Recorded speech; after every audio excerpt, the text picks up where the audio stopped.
Hey guys, it's David and welcome to the Splat Report 21. Today we're talking about the brand new content that's coming out and Sendou's latest video slash the Tentacle Cup. I'm trying to work those both in the sort of same discussion. So let's get right into it. First off, October 3rd, they've announced that the new content will be coming out. We'll be getting not only a new special, a new sub-weapon, and a new stage. There could also be new weapons coming out. They haven't announced those yet, but lots of new content coming out. One of the coolest things that they've revealed is the new special. Now, at first glance, it did look like a spirit bomb, and now that they've revealed the details of it, it is 100% a spirit bomb, a homage to Dragon Ball Z. The newest and sort of most interesting mechanic that they're adding in is if your teammates booyah, you actually charge your special faster. I guess it has to sort of charge up its energy, and the more your teammates, and if your teammates booyah, it helps charge it faster. You throw it and it creates a giant explosion. Again, very like the spirit bomb. I think this is really neat, and the fact that it sort of adds that mechanic and that actually uses the voice commands is very interesting. It's different. I guess it makes, definitely makes the special unique and flavorful. So I think it's going to be really cool. We'll see how powerful it is, what weapons it on. So with the sort of limited weapon pool that they're coming out with, it's going to be interesting to see if it's on anything that's, viable, and even, sort of what weapon it would be viable on. Because if it's something, that can be thrown from a distance, would be better on more like a mid-range backliner. No, I'm not 100% sure. We'll see how things work out. There's also, a new sub that sort of like soda can that you can shake. I haven't really seen a whole bunch of details about it. I guess, charging it gives you a more powerful effect. If it bounces more or has a bigger explosion. We'll have to wait to see what they reveal on that, but it's going to be really interesting. Snapper Pavilion is the new map. Very kind of looks like this Japanese temple type of thing.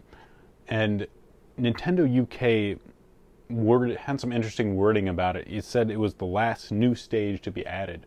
And new stage makes me think, is it going to be like the last stage period, or the last actual like new to Splatoon stage that they're going to add, inferring that there might be some of the old Splatoon stages that are still coming back. I know, Salt Spray Rig was in a data mine, so there's some data there. Whether or not, that means they're going to add it or not has remained to be seen. But it is interesting. So I'm looking forward to that, and hopefully we'll see some new Tony Kenza weapons coming out too. Now, Sendou came out with a video recently named Casuals, with the C being a C-. It was basically, the gist of the video, he was just talking about, or railing against the idea that everything is viable in the game as far as weapons and abilities. Saying, that's a mindset that kind of limits you. And in the end, his main point of advice was, copy what other, top level players are doing is sort of the best advice he can give to people that want to become better. And, what is wrong with the idea that everything is viable? It's hard to say, but the main issue is when you get up to that really high skill, that high level play, the skill difference really narrows. Basically, when everyone's just so good at the game, every little advantage becomes bigger and bigger.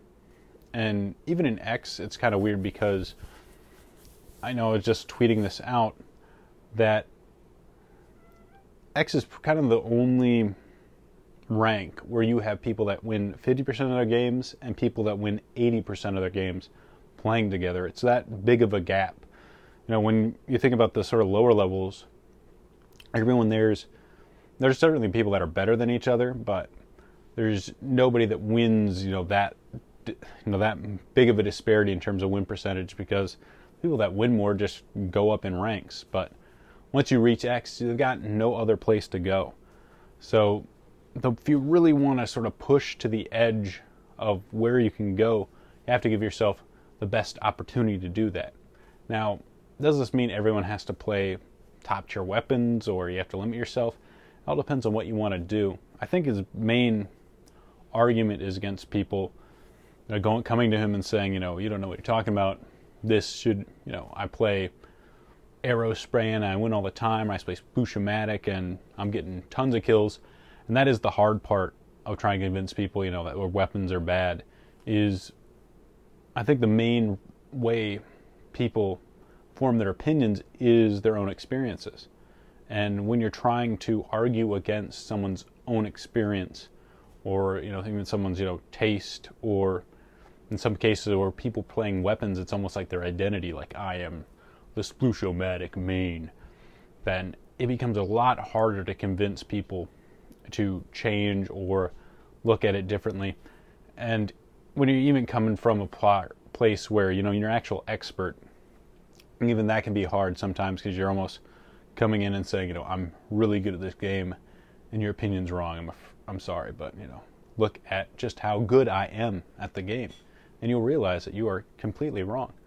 So it can come as elitist. I'm not saying that anyone really is, and certainly not Sendou, but it can be a hard time when you're arguing from authority to not seem condescending, or that you're bashing their opinion. And the other thing is, like, especially you saw with Tentacle Cup, there's a lot of things that change really quickly. Like, I would never expect to see a Tenebrella in the semifinals of a Splat Zone tournament. A Tenebrella main, or there was a roller main. Roller's kind of been cast off as being bad, and seeing someone being able to be successful with it. I mean, if they're winning, then the weapon's viable. I think that's the main test of what is viable and what isn't. It's what wins. So when you see that, and of course, people saying unscoped is better, but everyone else is using scoped. So there's so much changing right now. The meta is so fluid, and it's really hard for people to explain or nail down exactly why this is good and this isn't. So in the end, his advice to just sort of copy is probably the best that you can actually give, because sometimes the pros don't even understand exactly what's going on. They just know this is winning, and so this is what I'm going with. All right, guys. I didn't have any comments on last video. I kind of wasn't able to advertise it or get it out that quickly.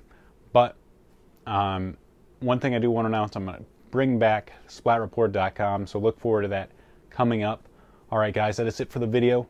Be sure to like, subscribe, and follow me on Twitter. All right, guys, see you later.